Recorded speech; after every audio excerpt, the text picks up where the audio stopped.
since some people were asking like how to plot data for those who have already done measurements with us, I just wanted to quickly show you that.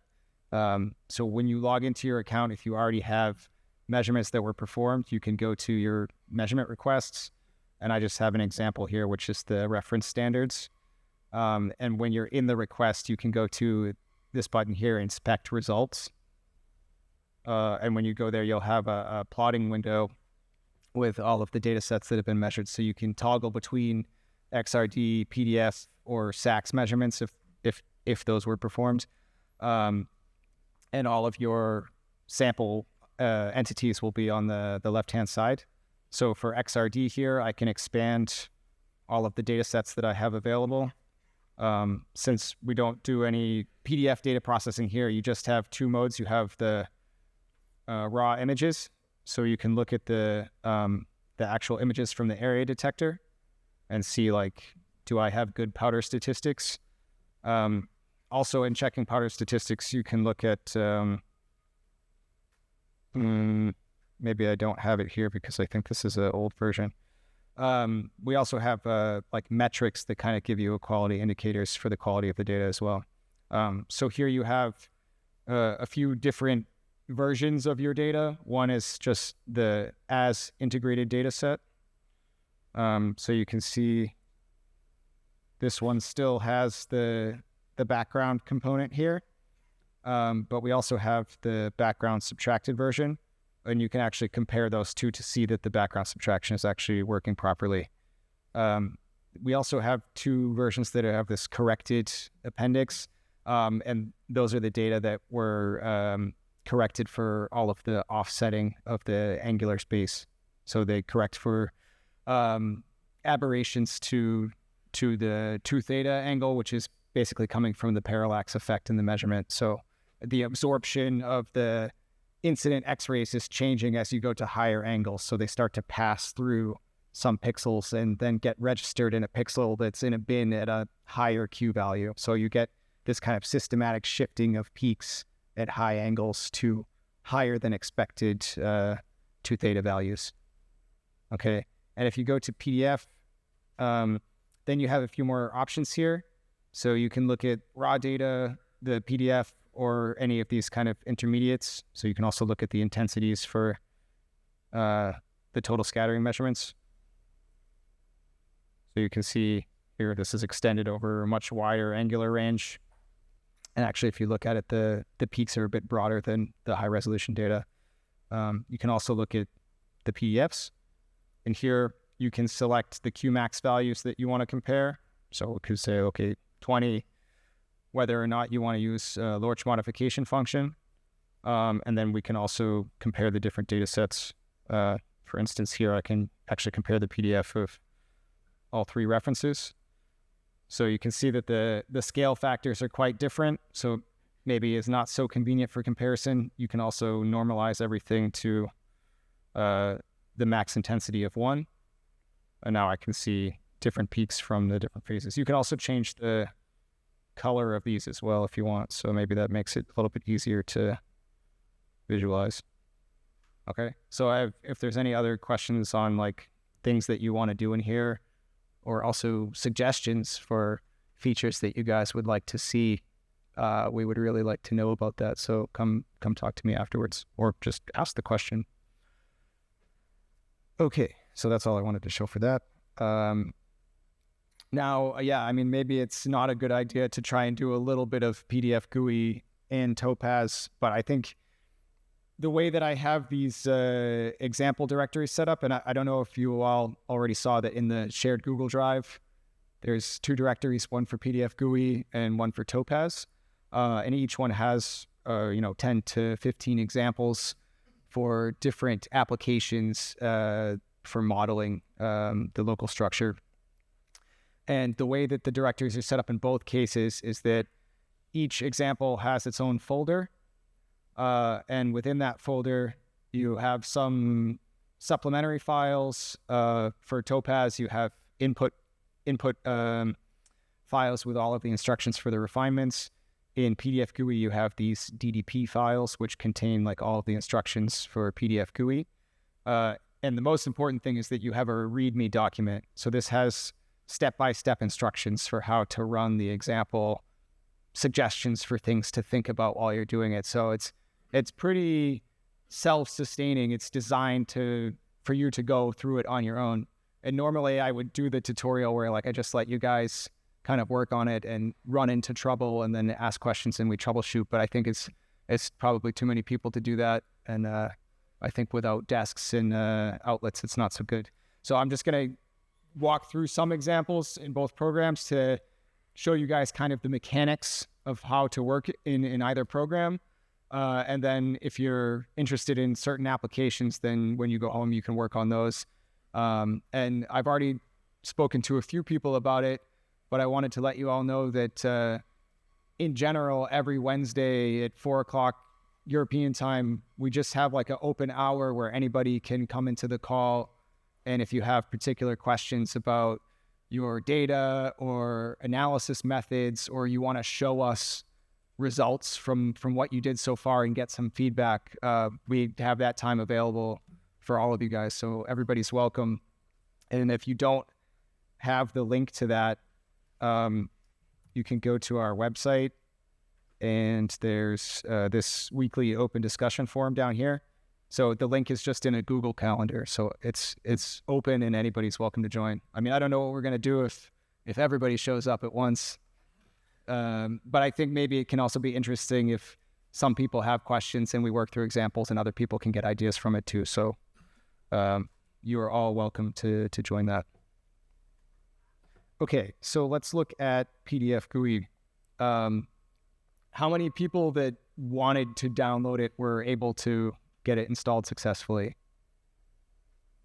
And how many were not successful? Okay. I can help you later. Unfortunately, we can't troubleshoot it now. Yeah, it's, kind of working with the Anaconda Python. But it should work. And then basically, once you have the software, I'll just kind of go back out of this for a second. Nope. Into the command line, you can just call the program from there.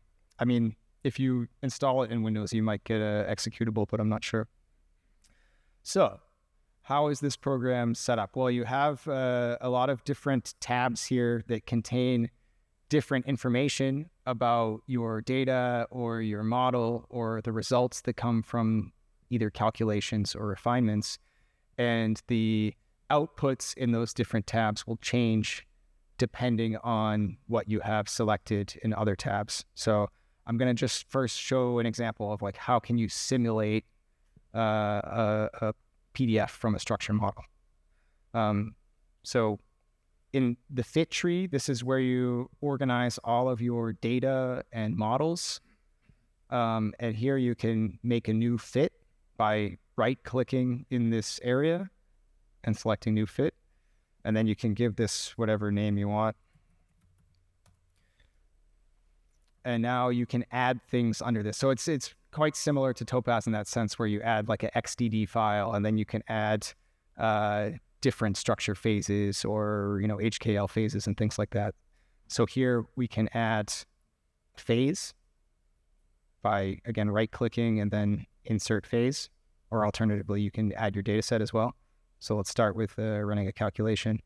So we can do insert phase, and actually, I'll show that in a minute. We can load structure files. So if you have phases from any of the structure databases already, you can open those directly. And we can, for instance, go to zip files here. I have barium titanate, and I can load that. So now that I have a phase loaded, you see in this configuration tab here, I have all of the structure information from the CIF file. So I have the lattice parameters. I have all of the fractional coordinates down here in the elements. You also have the full possibility to specify anisotropic displacement parameters, but in general, I would say don't use that unless you have a very specific reason to. Best to just stick with like isotropic displacement parameters per element. Maybe sometimes, even not that specific. Depends on the kind of difference in Z of certain elements in your system. And you can also set the occupancy as well. In the middle part, you have the scale factor. So as we said, like if you get data from PDF GetX3, and I think also from Topaz, like typically the scale factor of your PDF will not be on an absolute scale. So if you're fitting a model, you need to apply a scale factor to correct for that. You also have some parameters for correlated motion, which are delta 1 and delta 2. I'll show those in a little bit. You have this SP diameter, which is a correction for spherical domain damping.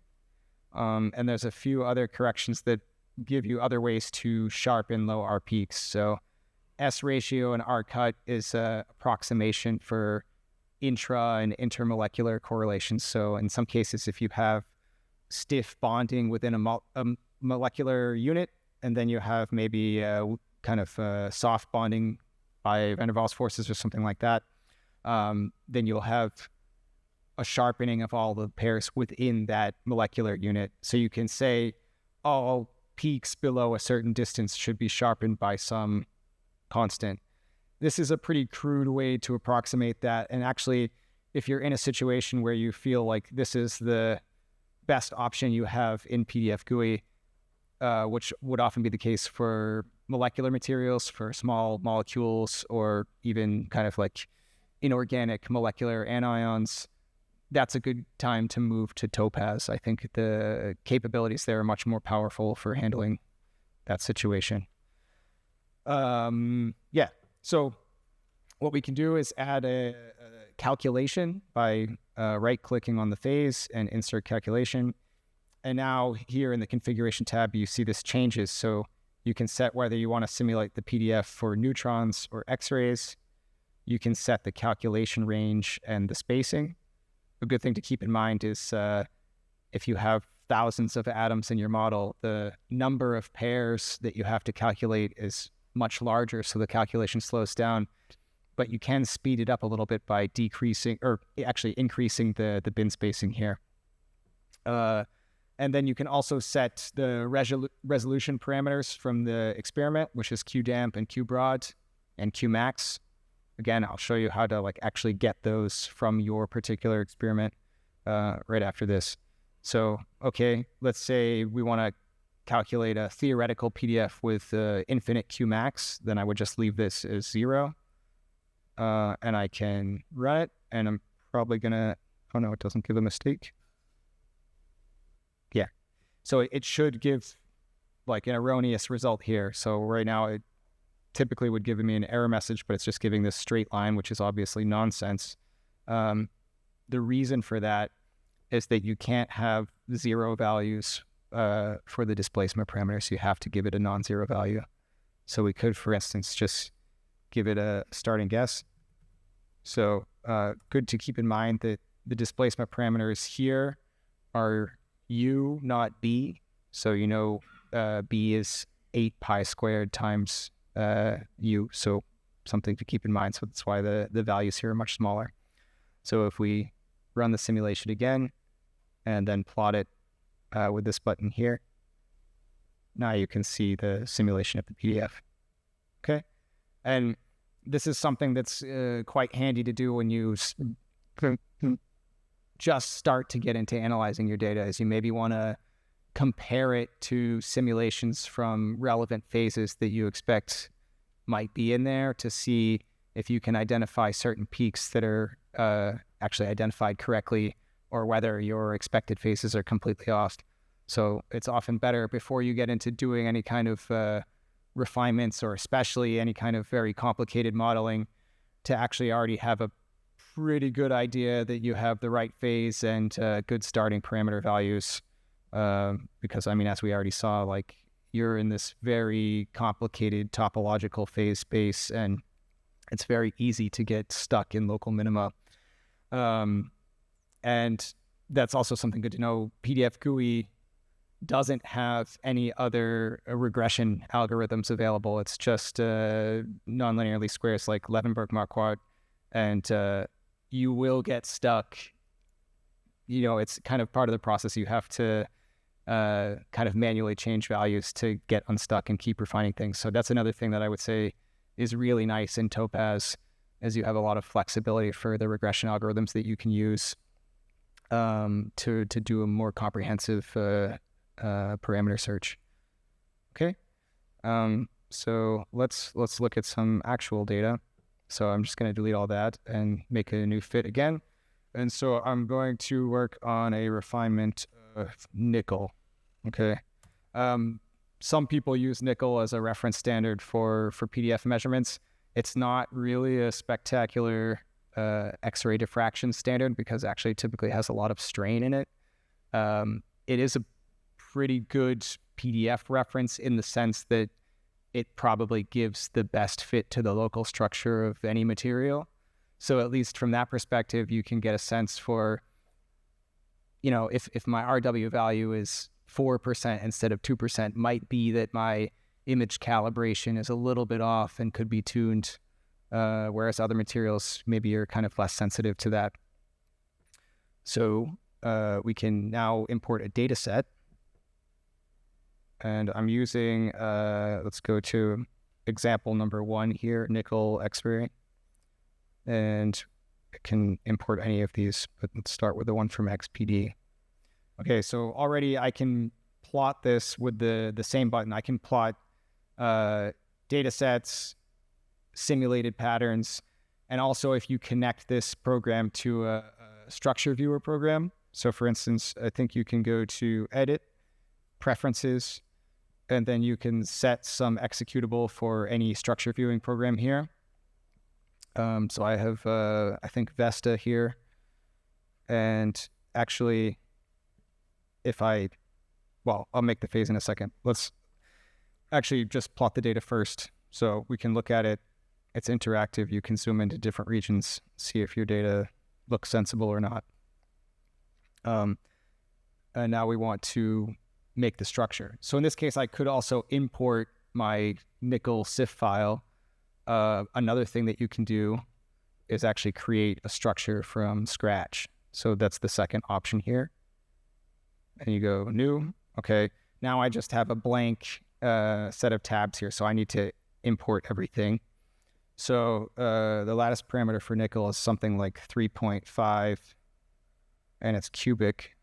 So I'm just going to give that as my starting guesses. I'm not going to touch the scale factor or anything for now. But I need to add the atoms and specify the space group symmetry.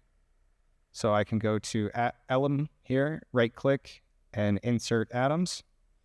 And I'm just going to add one atom because there's only one atom in the asymmetric unit.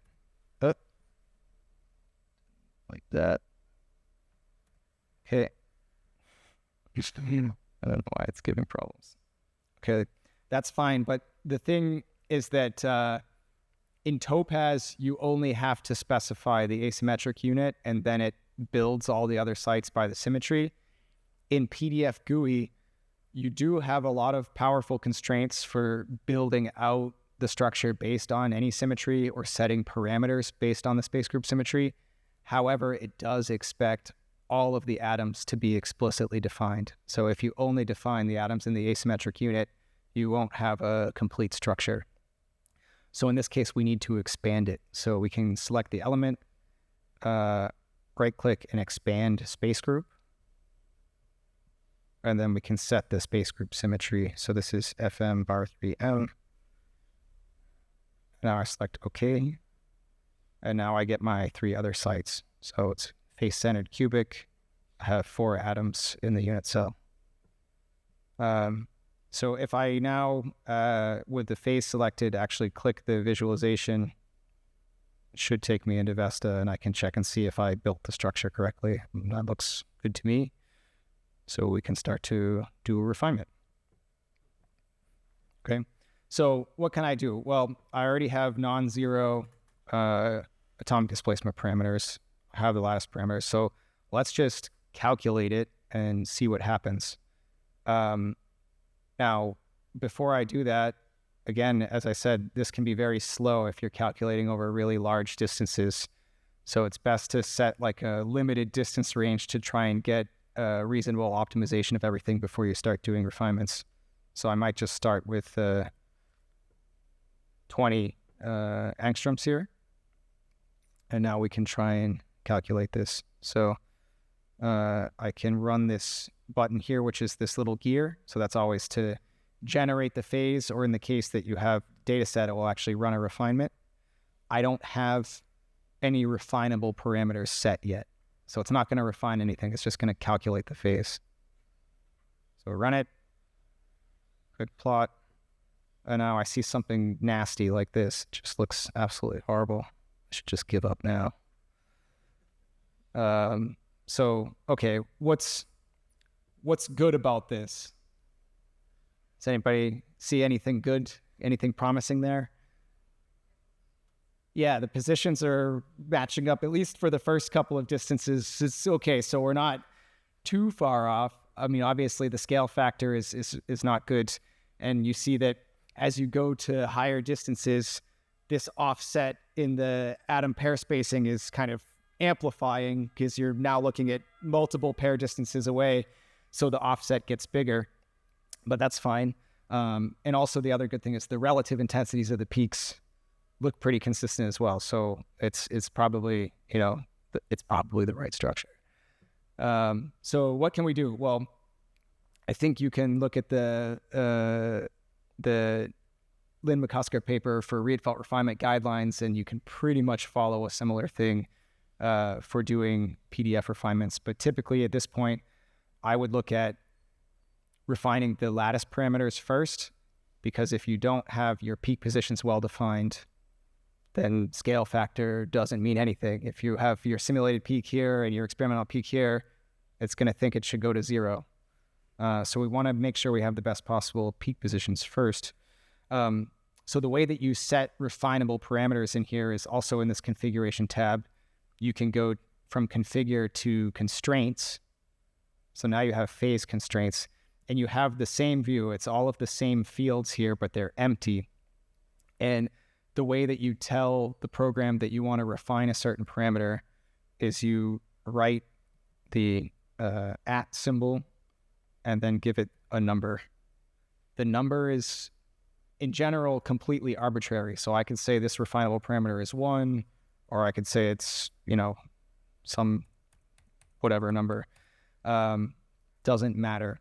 The thing that is meaningful is this is a cubic structure. So I know that A and B and C should all be equal. So if I also say that B and C are 1, then that will constrain these 3 lattice parameters to be equal to each other. Whereas if I then said the scale factor should be 2, for instance, then that's a different value. I can get an overview of all of the refinable parameters and their current values that I have. If I go back to the fit tree here and then go to the top part where I wrote the name of my fit, and now I have parameters and results. So I have the initial parameters. These are what I input into my model now. And then I can fix or unfix them. And when I run a refinement, it will give me the new value. So I'm going to just try to refine the lattice parameters first by fixing the scale. And if I think I already got rid of this. I'm going to plot this again. And let's see what happens. Okay, so you see it expanded a little bit. Now it's 3.527. And if I look at the peak positions out here, you see that they're now lining up pretty well with the peaks in my data set. Okay, so now what we can do is I can copy this value to my initial. So the next time I run the refinement, it will start with the new value instead of the old one. Yeah. If you click it, will it override the add, or will the add still be into the add side? Will it still be in the upgrade, or is it gone? Yeah, everything is maintained in this doesn't change anything on the constraints tab. Okay, but the fix is overriding the refine. Right, so it still has that refinable parameter, but it's just saying like, this is a refinable parameter, but just don't refine it yet. So in Topaz, you can do something very similar. where you can have a parameter name to specify this is a refinable parameter, but you can put an exclamation mark in front of it to fix it, and then you can set macros to kind of do lots of unfixing and fixing automatically. So this will maintain consistency here, so then I can fix and unfix this as I want. So now I'm going to unfix it, let it refine as well. And now that does a bit better as well. Okay, so this is looking a little bit better. So what seems to be the issue now?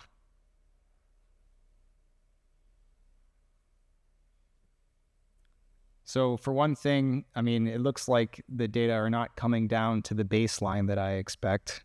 So maybe that's one way to look at it. The intensities of my peaks at low distances are not high enough.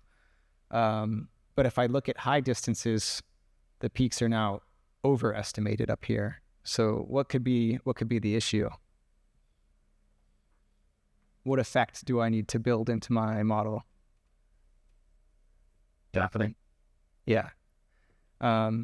So, I mean, I already said that nickel is probably not the best reference material for kind of absolute reference of instrumental broadening.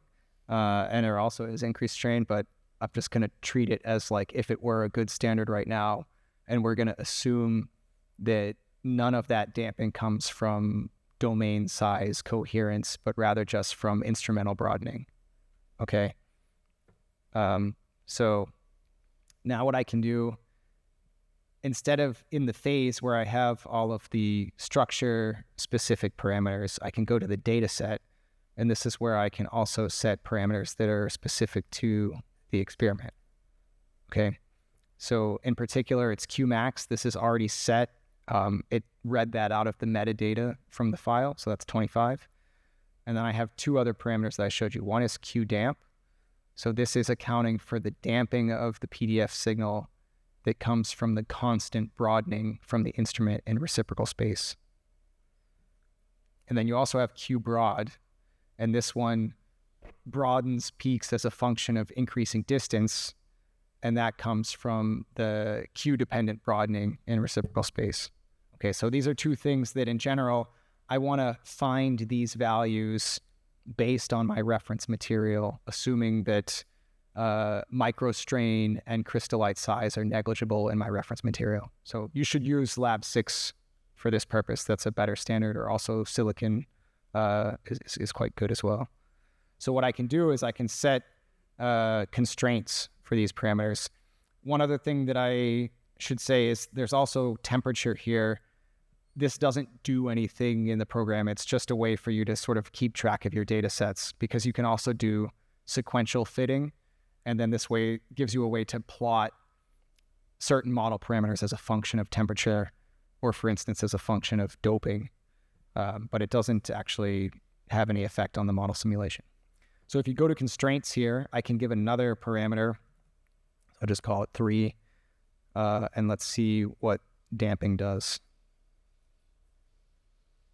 Okay, so it actually didn't like my starting guess. It's exactly what I was saying before. It's not really in a stable place to refine. So what you might rather do is fix the lattice parameter, because that's already okay now. And we might even fix scale, but I'm actually going to let scale refine, and I'm going to also fix Qdamp and just manually refine it and see when my scale factor then goes to something that looks a little bit better. So I'm going to give it a guess of 0.01. Okay. Didn't have much of an effect. Maybe we need to go to a larger value. Let's try 0.04. Okay, that's a little bit better. And we can keep kind of playing this game until you get something that looks a bit better. So this looks quite a bit better to me. It's just a bit closer to the right thing. So at this point, I'm pretty happy to try and refine that. So I'm going to unfix the parameters again, refine, and this is a bit better. So I said that also the material is quite strained, actually. So we can't really accurately decouple strain from the instrumental Q-dependent broadening here. This is also something that if you want to do custom contributions to the peak widths as a function of distance or other properties, that's also something that you have more flexibility with in Topaz. And we also, Paolo did a bit of that with the example that he showed you with the iron samples, where there's contributions coming from the instrumental resolution and also from the strain in the structure. So yeah, that might also be a better case for Topaz. So, but we can give this Q broad parameter here. So let's say 4. I'll give it some starting guess. I don't know what the right one is. So it destabilized the refinement of QDamp a bit. So at this point, actually, I want to increase the range over that I'm doing the refinement over. So I'm going to change that to 50. Try to refine again. Let's see if that stabilizes it. Yeah, and that's a bit better. So I should have positive values. And now what you can do is if you select this column, and you can highlight all of the refined parameters and copy them all over at the same time. Okay.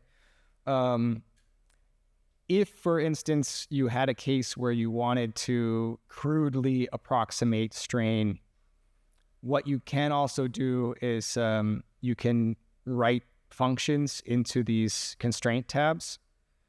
So if I, for instance, refined Q broad against lanthanum hexaboride and got a value for that, I could do something here like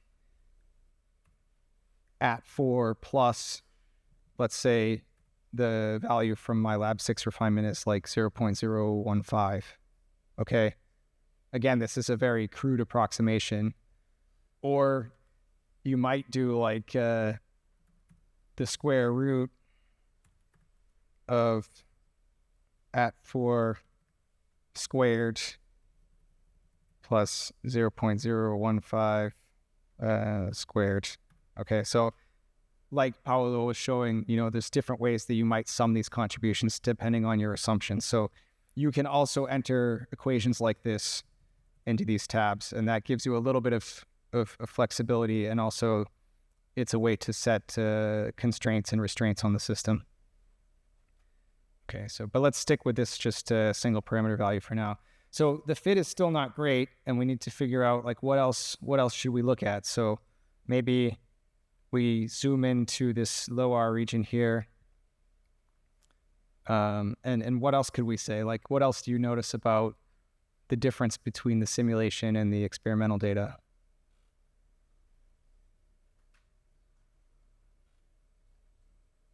So maybe one thing is that if I look at this peak especially, I see that the width of the simulated peak is much narrower than the experimental peak.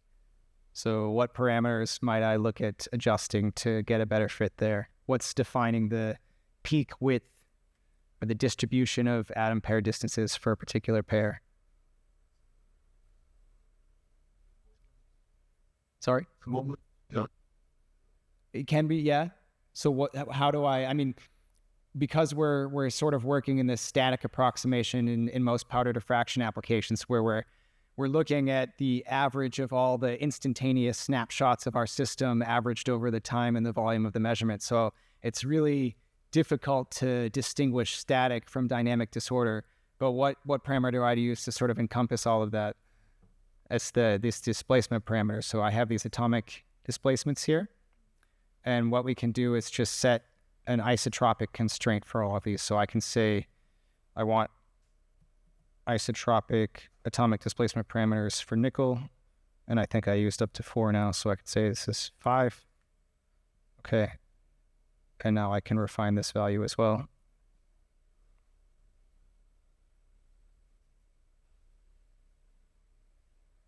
Okay, now it's just getting a lot better.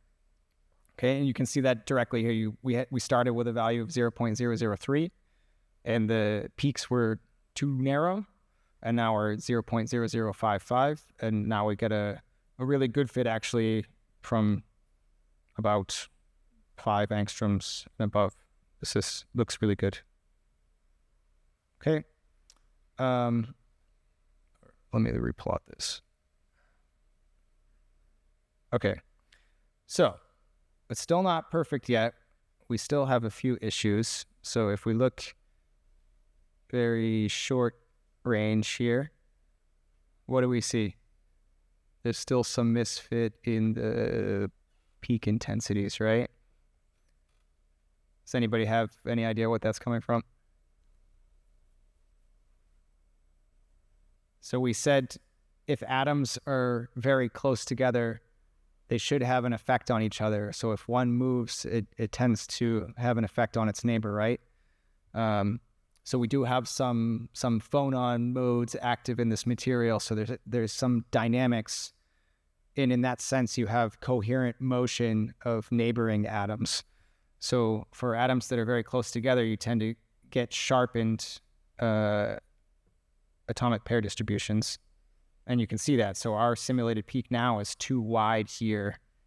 And also actually in the third peak as well. And actually, I don't know exactly what the directionality of these peaks is, but you see that actually the second nearest neighbor fits pretty well. And that's because, as Paolo was talking about, like all materials are anisotropic, so you have different elastic constants along different directions in the crystal. So this is telling you something about the relative stiffness along different directions in the material. Now, disclaimer, it's really difficult in most cases to extract any kind of quantitative information out of this. So you have to be a bit careful about that. But the good thing is that you can correlate this directly to some physical behavior. It's just maybe difficult to be very quantitative with it. So in this case, what we can do is add a parameter for correlated motion, which in this case would be delta 1 or delta 2. Now, these delta 1 and delta 2 parameters basically come from the Debye model. And so one is for low temperature behavior, which is delta 2. And that makes the peaks at shorter distance sharpen as a function of 1 over r squared. And then delta 1 is for high temperature, specifically like above the Debye temperature of the material. And then in that case, it should be linear with r. Now, that's also like a really crude, simple model and probably only is reasonably correct for a structure like this, like a simple mono element cubic phase metal material. So if you have, more elements present or lower symmetries, you can use it as a convenient fitting function, but it then starts to lose its physical legitimacy. So in this case, I think we can use delta 1 at room temperature. Actually, you can typically use one or the other because it's not so precise. So I tend to use which one gives me the better result. It's not advisable to use both because they'll be highly correlated and can destabilize your refinement. So we can give that a value as well. And I don't know if this will refine from 0, but we can try. Yeah. Okay. And now this looks really good. So now I have a residual factor of 3.5%. But even more importantly, in my opinion, is if I look at the fit, I can see that the reproduction of all of the significant signals in my data set are well reproduced. So, I mean, there's some little bit of fluctuations here, but I'm not super worried about those. Could be in another case that you think that that's something meaningful, and then you can explore that. In this case, I'm quite sure it's not.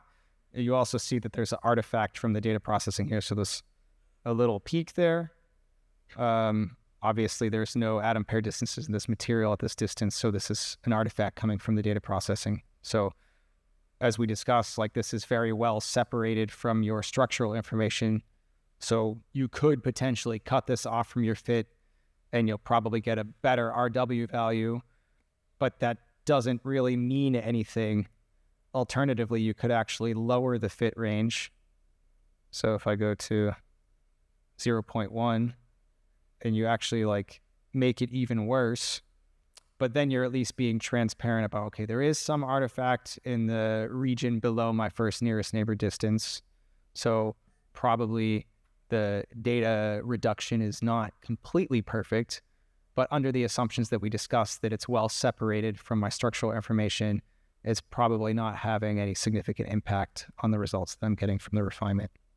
Okay, and that's the point, is that we're happy with that assumption under these conditions. Is there any questions so far? Oh, okay. How are we on time? We have so for something. Okay. Yeah. What does this be? To all the gimmick kill the bird one in the result of capital the window. No. The Kapton is it's like a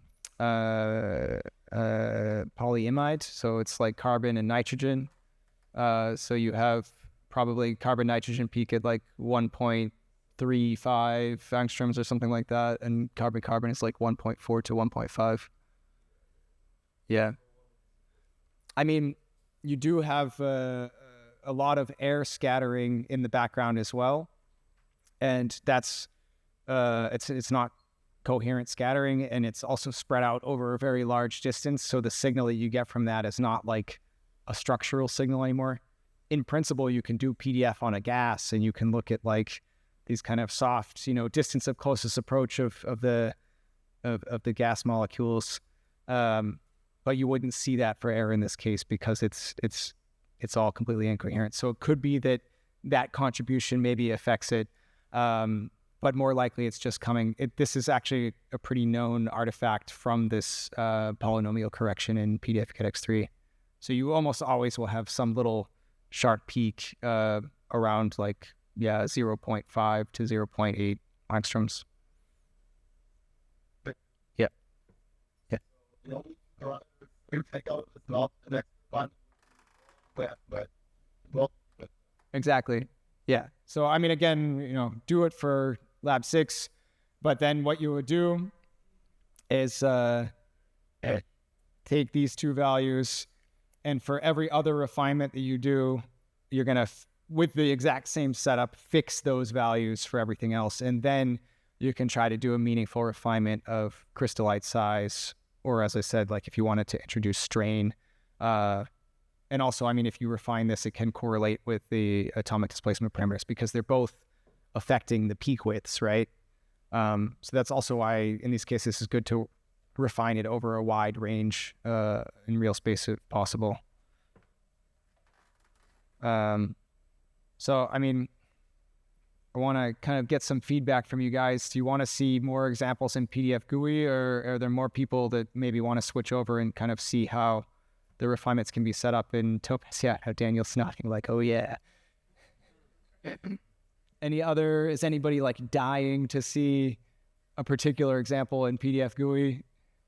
No? Okay. So then I'll switch over, and like I said, I mean, you can get an idea of like all the different types of use cases from the examples. And then if anybody has any particular questions, I think it's the most important thing to get out of the workshop is be excited to work on this when you get home, and also have a little bit of an idea of the mechanics of the software, and everything else is just following step-by-step recipes. So it's not so bad. Okay, so I need to switch to the other laptop then.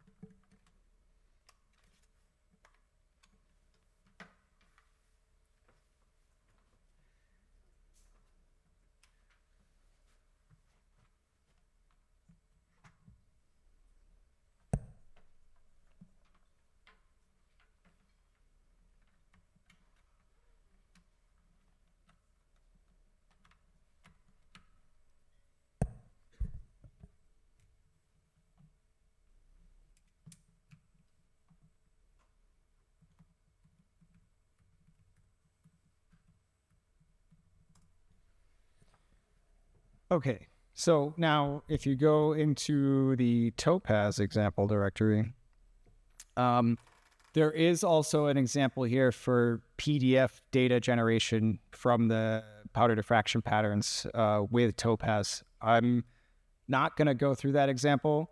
I think I just want to make a couple of comments on it. One is that I think the most powerful thing that you have available with PDF data generation from Topaz is the ability to deconvolute instrumental profile effects, particularly something that you might want to do if you have asymmetric peak profiles. Another thing to keep in mind is that when you do that deconvolution, you should not and really cannot completely deconvolute all of the instrumental effect, because if you do that, then it doesn't work. So that's something that took a while for me to figure out. And one other thing would be also, because of the flexibility in being able to write your own functions in Topaz, you do have a little bit more flexibility in adding in different kinds of corrections to the powder diffraction pattern before doing the correction. So you can explicitly then include in zero offset or more complicated 2 theta corrections. You can add in offsets for fluorescence. You can add in functions to adjust for, capillary transparency and things like that. So there's the possibility to play around with those things as well. But otherwise, I think the result is more or less similar to PDF Get X3. I think it gives good PDFs, and then you can do good data analysis of the results. So this is set up similarly. Each application has its own folder with a README file that has some instructions. And the first one's really simple because it just says, open this skeleton input file and familiarize yourself with it. So I think that's kind of the most important thing to do, is to find a format in the input files that you're actually comfortable in moving around. And I don't think anybody is building input files from scratch every time they do a new analysis. I think this would be a really inefficient way to use Topaz. So I think it's good. It's a good habit to get a file structure that you like. Yeah. I will try. Can I do that? Oh, yeah. Is that better, or should I zoom in even more? It's good. Okay. But yeah, so I mean, you can find examples, I think, from a lot of the different tutorials that are available. There's the actual Bruker tutorials. There's ones available through the Durham site. And also you can go on the Topaz user forum and find particular examples for applications that people wanted to use. So this is just, I don't say this is better or worse than any particular thing. It's just a way to set it up that is somewhat logical. So it has a few things that you can do syntax-wise for people that are less familiar with the basically macro language for Topaz. Actually, Arndt, I have a question. Can you, in 7 or 8, can you do anything with PDF refinements yet in the GUI, or still everything is only available in the input language?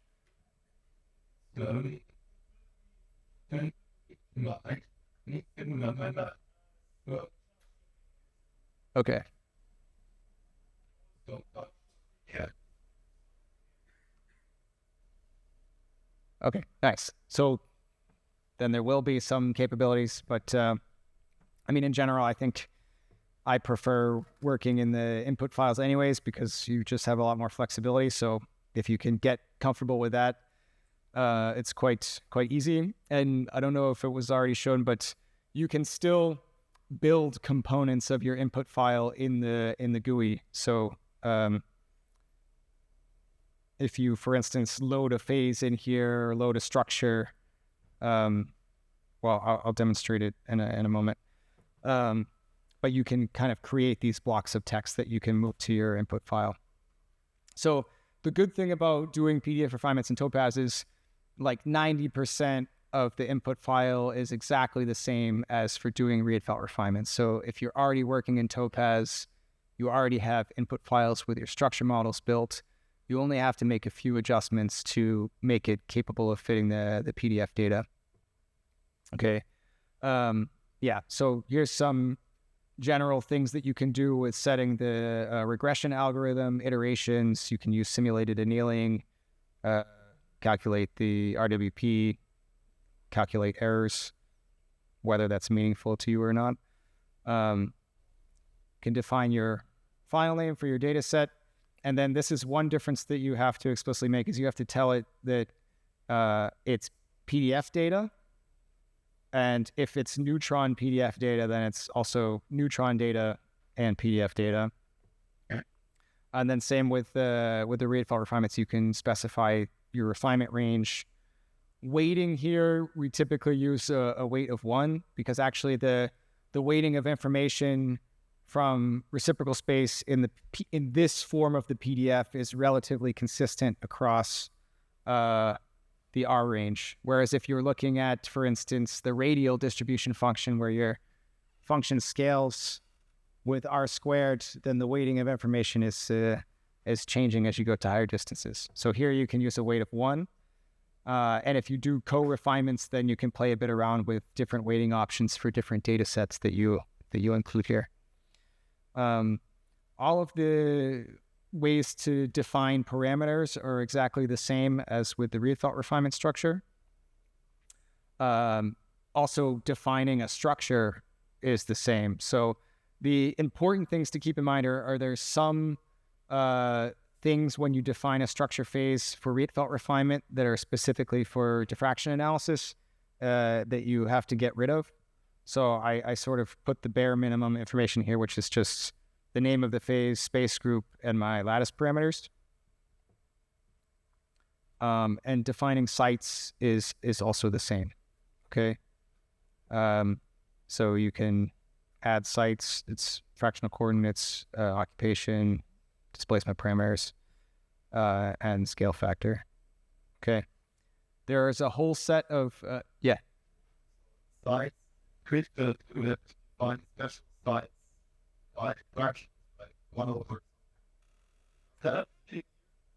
Yeah, so it's set up exactly the same way. So in this case, you have your unit cell and you have the fractional coordinates set up in exactly the same way. I mean, actually, as far as I know, there's not really a way to feed directly the Cartesian coordinates if you have a discrete model topaz. So you still kind of have to put it into some kind of box. What? Yeah, but you still have to do fractional coordinates, so you still have to transform it, which, I mean, it's easy, but it's not like with other programs, you can just give it an XYZ file and say, calculate the distance distribution, for instance, using a real space summation or the Debye equation, and just simulate the PDF from that. But in this case, I think you still have to have some box. So even if you don't really have a crystalline material, you still on some level have to make this sort of lattice approximation to make it work.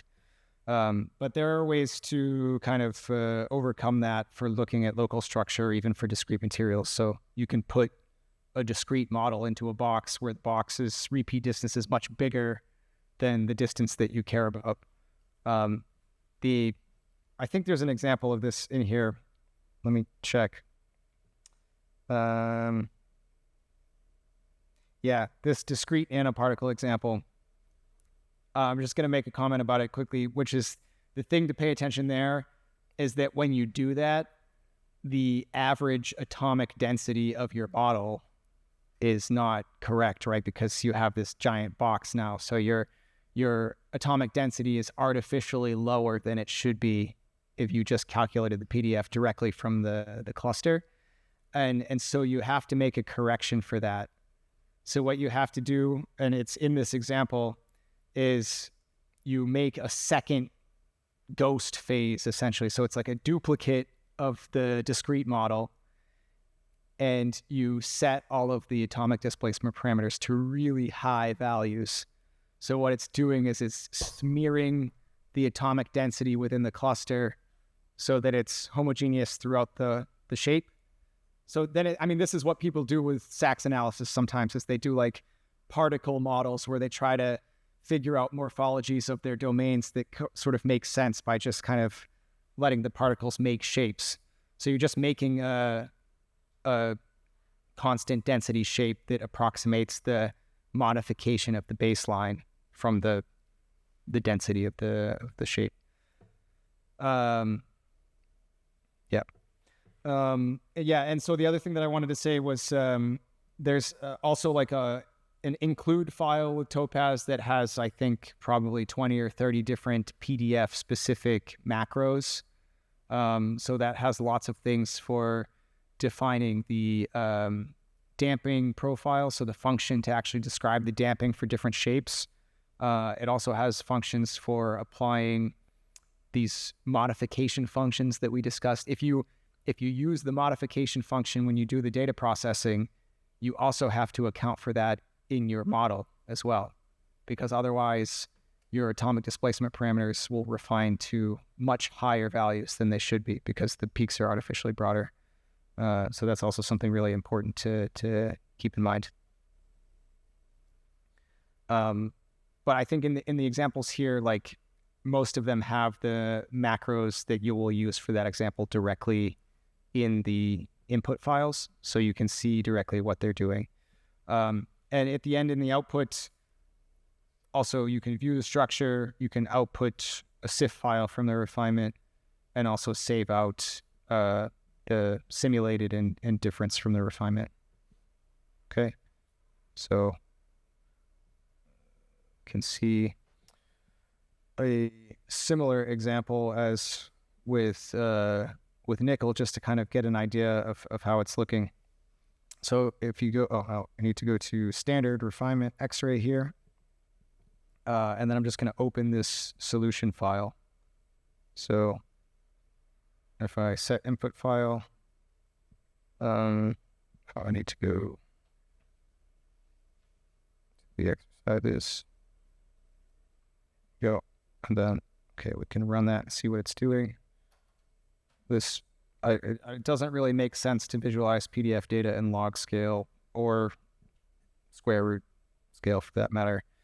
So you can see like this is already a really good fit. It's already kind of been refined, but we can look at the structure of this quickly just to kind of get a comparison for what we have in Topaz versus PDF GUI. So I have my nickel data set. It's PDF data. I'm refining Q broad and Q damp here. I have Q max fixed to, again, 25. Now, to implement the resolution corrections here, I now have macros for Q damp, and I'll show you where Q broad is. And there's also this convolution function for the Q max effect. So we said that for Q max at a specific value, we convolute the PDF with the sync function, right? So this is accomplishing that for a given Q max. Now, because Q damp is just literally a damping factor, it's actually like a Gaussian function in this case. This is also something to keep in mind. Q damp, as defined here, only describes the damping if you have a Gaussian shaped peak profile from the instrument. But as we've seen, it's typically not Gaussian. It's a combination of Gaussian and Lorentzian character, and even that's just a crude approximation. So I did include in the slides a paper that discusses the addition of the Lorentzian component into the damping and also into the Q-dependent broadening, which is the Q broad parameter. Okay, so because Q broad has the effect, well, actually, let me take a step back. Q damp is just a multiplicative correction. So I'm just taking the Fourier transform of my Gaussian peak profile, and the Fourier transform of a Gaussian is another Gaussian, but centered at 0. And now I'm multiplying that Gaussian fall off by my simulated PDF. So that's actually should be defined here. And you can see that it's exactly that. It's just the form for a Gaussian with some refined parameter to describe the width of that Gaussian. So I just have to multiply that. Q broad it affects the peak widths as you go to higher distances. So that means that it has to modify the definition of the peak variance, or essentially the peak width. So we said earlier that when we do the simulation of the PDF, instead of considering these all as delta functions, we're replacing them with Gaussians, right? And so in this case, actually, your atomic displacement parameter contains all of these peak width modifications. So this is actually a function that contains your static atomic, or well, your Debye-Waller displacement parameters, correlated motion, and also in this case Q broad. And this function is BEQ PDF GUI, so it's the same definition that PDF GUI uses. And this is also down here in the macro, so you can see this is your constant displacement parameter multiplied by sort of the summation of all of these broadening components. Okay, so this is where Q broad comes into play here. And that's pretty much it. Like, everything else is more or less the same. So it's really just your choice of the definition of the peak widths. You can also explicitly set pair peak widths to be other specific functions. So if you have molecular materials, you can also say that the intramolecular peak widths should be different than the sort of global peak width. Okay, so you can specify that for specific atom pairs. So actually, maybe we can take a look at that as an example. So yeah, in example 9, we have an organic molecule, and you can actually just go to the solution, and let's open this up. Oh, we want rigid body. So in this case, I think it's paracetamol. Yeah, measured at room temperature. So you have a similar effect. Here we have Q broad, Q damp, Q max all fixed. We assess them from the reference standard. And what we want to refine is the lattice parameters. But we know if we just refine the lattice parameters, we're going to destroy the integrity of our molecular conformation, right? So we want to set that actually as a rigid body so that it doesn't get sort of destroyed by any distortions to the lattice. So this is another thing that's great about Topaz, is you can define rigid bodies in the exact same way that you can use it for Rietveld refinement. So you can use point for site or Z-matrix formalisms, and then you can also apply some modification of the orientation or even conformation of the molecule. Okay. What you have additionally here is this PDF for pairs function. So this allows you, as I said, to specify which pairs are intramolecular, meaning that they're related by kind of stiffer bonding within the molecule and thereby should have a sharper distance distribution between the pairs. So in this case, you can add all of the atoms within your molecule in both of these sets of quotes to say that those are all of the pairs that you want to set specifically different from the average, okay? And I give it a new parameter here, which is this intramolecular correlation parameter. So if we look at this, and launch the input file. So, I mean, if I do non-rigid to start, I refine. Okay, I mean, this is not a good fit. So I have really massive differences in the relative peak sharpening over different distance ranges, and that's because I'm not fitting actually the relative orientations of the molecule well, and I'm also not describing the relative atomic displacement parameters well for intra and intermolecular pairs. So if we update the model to then include, okay, now rigid body and correlated motion, now we get a much nicer fit where your peak positions, where you have essentially clusters of peaks that represent where you have rigid units of the molecules tending to be in correlation to each other, because you also have quite broader distributions between different molecules because they can move around a bit more. But when we define these separate intramolecular correlation parameters, then you can see we can fit the intramolecular signal much better and get a much better fit over the entire range. Actually, if you go a step further than that, what happens when you go to slightly bigger and more flexible molecules is that you also have differences in coherence between different like rotational subunits of the molecule. So it can be that if you have a flexible molecule, the pair distances between different regions of the molecule that can have some flexibility to them may be more closely related than between different molecules, but they'll be less correlated than within a rigid subunit. So if you have things like aromatic rings, you tend to have very stiff bonding, and then you get really sharp peaks from within the rings. If you have more aliphatic bonding and more rotational subunits, this tends to get a little bit broader. And what you'll often see with organic molecules is something like this, where you only have 3 or 4 sharp peaks, even though the intramolecular size is actually extending probably to, 6 angstroms or more. It might even be 10. But you don't really see any sharp bonding in that case because it's being disordered by the conformation flexibility. Okay. Any particular questions or?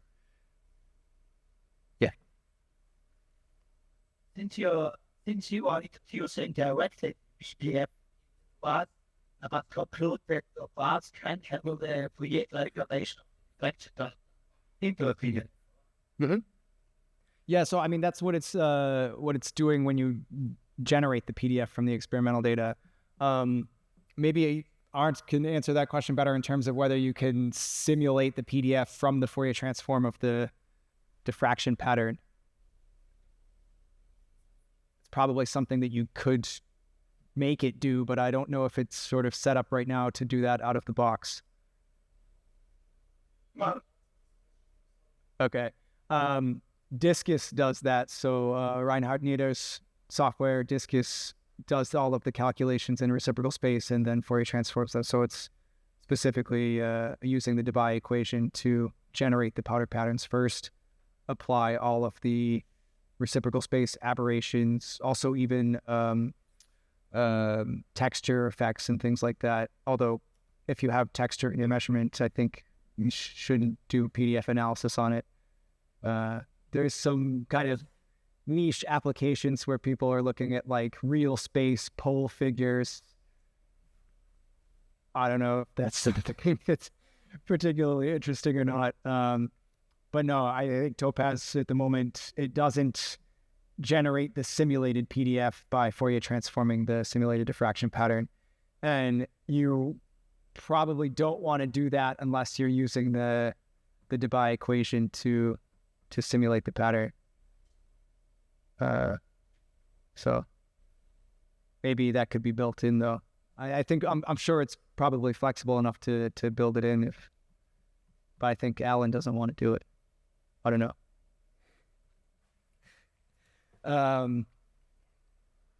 Does anybody have any particular applications that they would like to see something about? Because I mean, I can show you any of these, like they're not in any particular order. So if people are more interested in looking at like complex crystal structures, or if you're interested in dual space refinements, nanoparticle refinements, there's a lot of different things in here.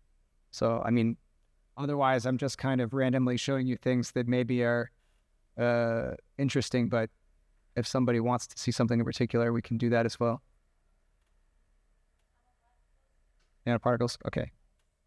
Okay, so we have this example number 7 here, and there's bulk and nano cerium dioxide. Yeah, so I mean, the bulk refinement is just like the nickel one that we did, except obviously you have cerium dioxide structure instead of nickel.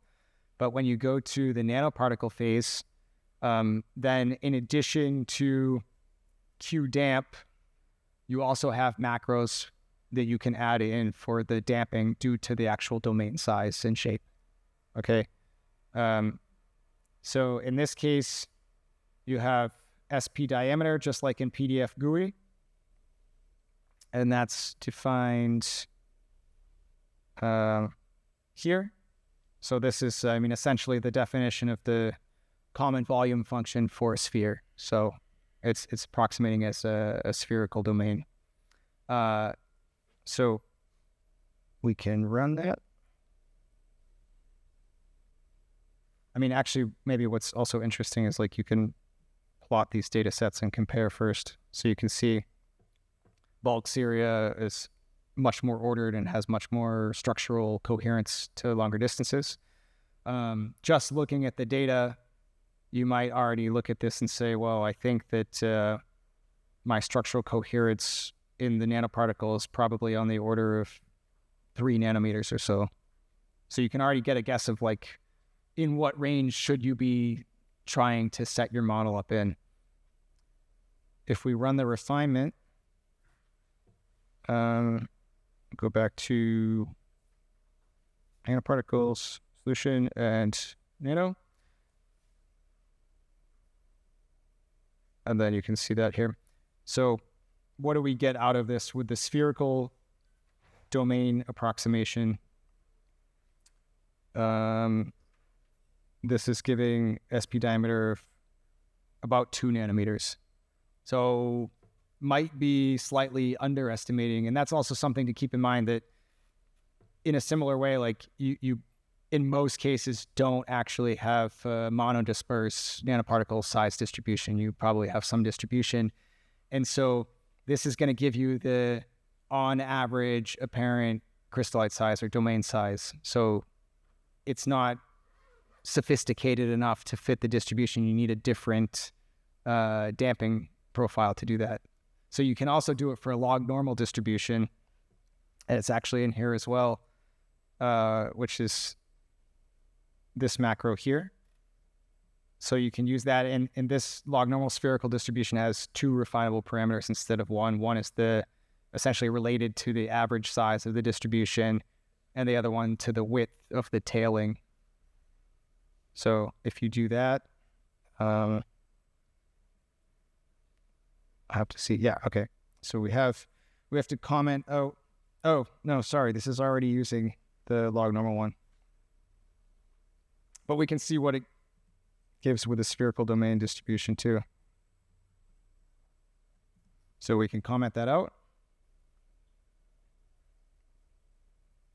and run it again. We can see if there's any difference, for instance, in the quality of the fit. So this is 24% with the log normal distribution. And actually now you can see it does much worse with the spherical size distribution. So now it's like missing a lot more structure on that high side. So actually that was probably a good estimation then, if 2 nanometers is the mean, but then you have a tail going to higher distances. So then you have the width parameter as well. Yeah. Not walk through it. Right. Yeah. So this is this kind of virtual crystal approximation. So you're taking the bulk crystal structure and you're essentially just cutting out a spherical domain from that using this damping function. So of course it's not valid when you have very small nanoparticles with probably structural distortions and surface effects. So you have to determine how severe that is and to what level do you need to really quantify the specific structure of that particle versus just having like an understanding of what phases it's related to. So the other thing that you can do is you can make discrete models as well. So we can show that. There's one other thing that I wanted to just say, and it probably is better to say it showing the fit with the log normal distribution since it's a little bit better.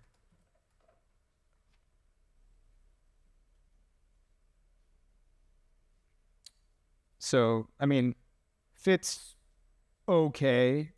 It's kind of got all the peak positions there. But if you look a little bit more in detail, you see like there's actually quite a bit of misfit in the relative peak intensities and in some cases in the peak shape. And I mentioned earlier that a lot of these refinement softwares are making this Morningstar Warren approximation of just saying, like, we assume that the Q dependence of the form factors is fully corrected for, and we don't include the Q dependence when calculating the weighting of the peaks. And actually, this causes quite some large aberrations, especially when you have compositions with elements that have bigger separation in the number of electrons that they have, typically. And this is a case where that's pretty significant. So this is, cerium and oxygen, quite big difference. This is also a case where you would improve the result if you use the Debye equation to model the particle. You would get a better representation of the relative peak intensities. So that's something where actually then you would need to use either Discus or Diffpy CMI to do that. If you guys want a Diffpy, I mean, how many tutorials do you want? I got more. But yeah, let's take a look at the discrete particle case then, because actually it's for the one that I showed before, the cadmium selenide tetrahedral clusters. Okay. Yeah, so it's actually the next one. Example number 8 is discrete nanoparticle. And in this case, let's take a look at the input file and see what we have here. So, okay, one thing, yeah, this is then coming in as just like an XYZ structure with Cartesian coordinates. So you need to put this in some kind of box. Doesn't really matter what the size of the box is, as long as it's much bigger than any distance that you plan to analyze in your refinement. And then obviously you need to convert to fractional coordinates based on that. So, I mean, that part's easy, but you see there's also a lot of atoms there because we have to define everything explicitly. So, as you said, it's just defined in P1. There's no symmetry operations. So this is, yeah, I mean, again, like this is still defined in the same way. We don't need to use any damping parameter now because there's already a discrete cluster with finite distances over which atom pairs exist, and also specific to the particular shape of the cluster. But the thing is, and let me see if I have this example in here.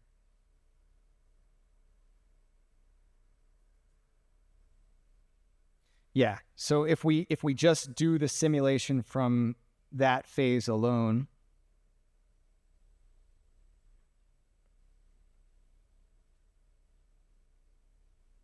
so there's my discrete cluster in my giant box. It looks something like this when I simulate it. So what you see is that the simulated pattern more or less sits on a flat baseline, somewhat flat baseline, whereas the experimental data have this sort of shape that's going to negative values and then coming back up. And we said before that, I mean, this is coming from the density, the average density of the model. And so because you calculated the model in a way where you kind of put it in this giant box, the average atomic density of this model is artificially much lower than it should be. So if you think about that negative 4 pi r squared rho naught baseline, if rho naught is really, really small, then the slope is basically flat, okay? So we need to correct for the average density of the material. And so we said before that like the contribution to the diffraction pattern from that average density is all concentrated in the small angle scattering. So another way to think about it is removing what would create the small angle scattering contribution. So I'm gonna run the next one. I think that it actually then shows that. Yeah.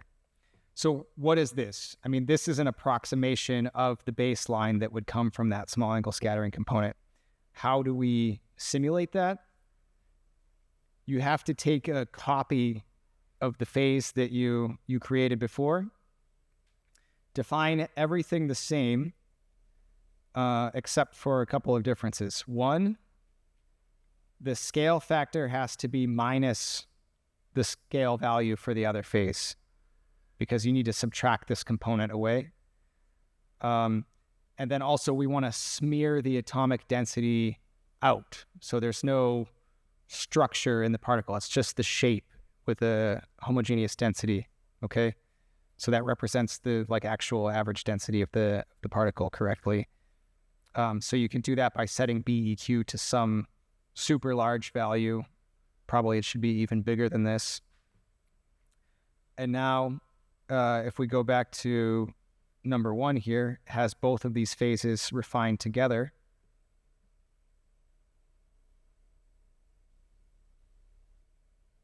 Then we should get a better fit.